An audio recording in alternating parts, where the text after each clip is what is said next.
Everybody, Matt here with Projects and Adventures, and as my arm continues to heal, I thought I'd do a quick video today, even though this isn't technically what I would call a prepper channel.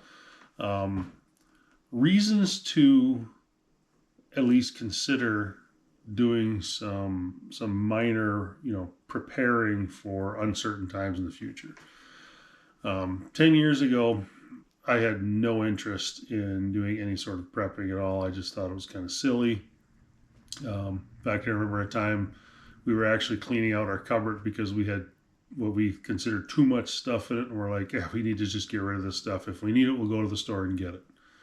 And that was kind of my mindset for it. And then about 5 years ago, my mom came to live with us, and she was kind of thinking more along the prepping lines, and so I just kind of started migrating that way a little bit because I could see some good reasons behind it. But then I don't remember who gave it to me, but there's a book called "How to Survive the End of the World as We Know It" by James Rawls. I've pulled up on my computer screen here. It was a quick read, and there was a couple of things he pointed out in there that made me stop and think about how we've changed as a society as far as like the supply lines and stuff, and the fact that like grocery stores don't have a stock room or anything anymore. They just have what's on the shelves is on the shelves, and if the truck doesn't show up every day or every other day, the shelves go empty really quickly. So I thought, well, that's interesting.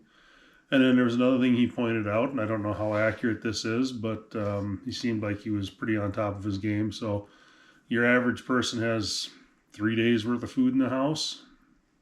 So after those 3 days, you've got a whole lot of people leaving their house in case of some sort of emergency, whether it be natural disaster or man-made disaster, terrorist attack, war, whatever. All you have suddenly you have all these people leaving their house because they're out of food, and who knows if like in North Carolina, although it just recently happened, they lost power, they lost all these other things that are required to even make food. Or prepare food, not make it. You know what I'm saying? Um, so okay, that's really interesting too. 3 days of food, then you've got the panicked hordes of people, um, leaving the confines of their house, and starving people and desperate people will do a lot of bad things. And it's not like I don't understand that, but how do you protect yourself a little bit and prepared so you're not one of those people in the horde of people that's out all of a sudden looking for some way to get food and water? The average person can go, what is it, 3 4 days without water, and maybe 30 without food if you're lucky, before you either die or you have serious physical injury. So I started considering that. So, and then we made a few minor, preps. Bought a couple of cases of water, got some food, some food grade buckets from the local big hardware store. Did some things like rice and beans and maybe some oatmeal. Things like that we could cook over a flame with mainly water if need be. And then COVID hit, of course, and the government locked everybody down. And initially, I didn't have an issue with it completely because initially didn't know who to trust, and I didn't know how bad this virus was going to be. Well, it ends up the virus wasn't horrible. If you have underlying health conditions, it wasn't good for you. I got it at least twice, if not 3 times.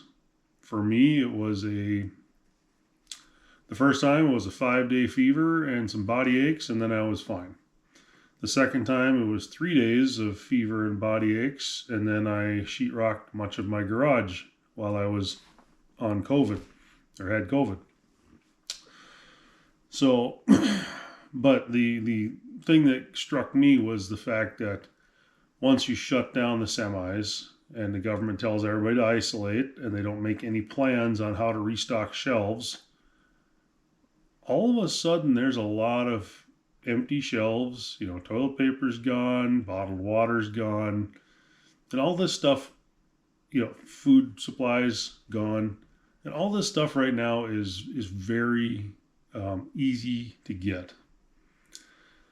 So, then we started really setting things aside. I think, I make sure I have about 8 cases of water right now for drinking water if I want it.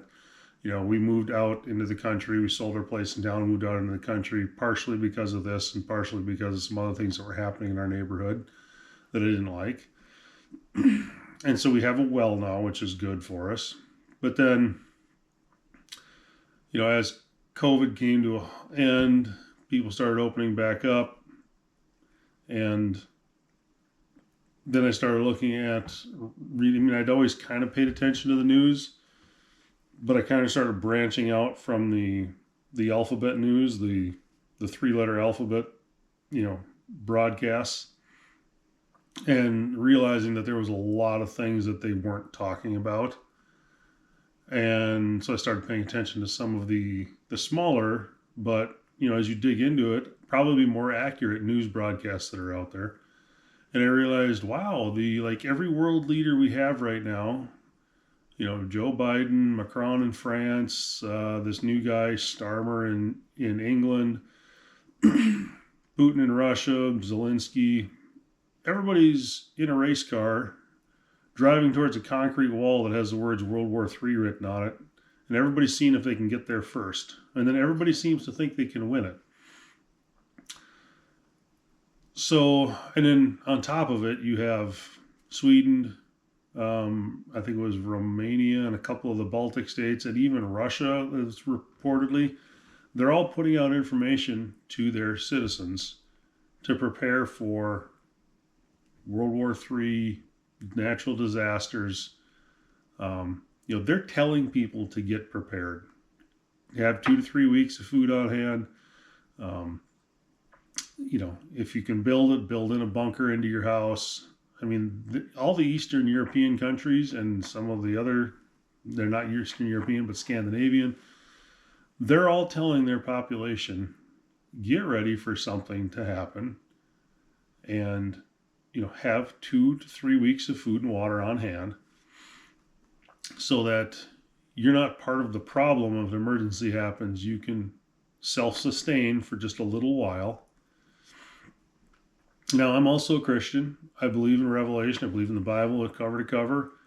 I do believe that the church at some point will be what we call raptured out. But there's no promise that hard times won't fall on us here in America because we've had it easy for so long. There's no promise that hard times won't fall on us too. Obviously, like I said, North Carolina, if you want to watch some really amazing videos, there's some of the ones from some of the not huge channels out there, but they're kind of homesteading channels and what worked for them, what didn't work. And a lot of what I'm getting is I've watched 10 or 12 of them now because of, like I said, I'm kind of out of the flow of things. A lot of what they need is more redundancies and communication. But those, to me, are things further down the road if you're just starting into preparing yourself for some sort of disaster.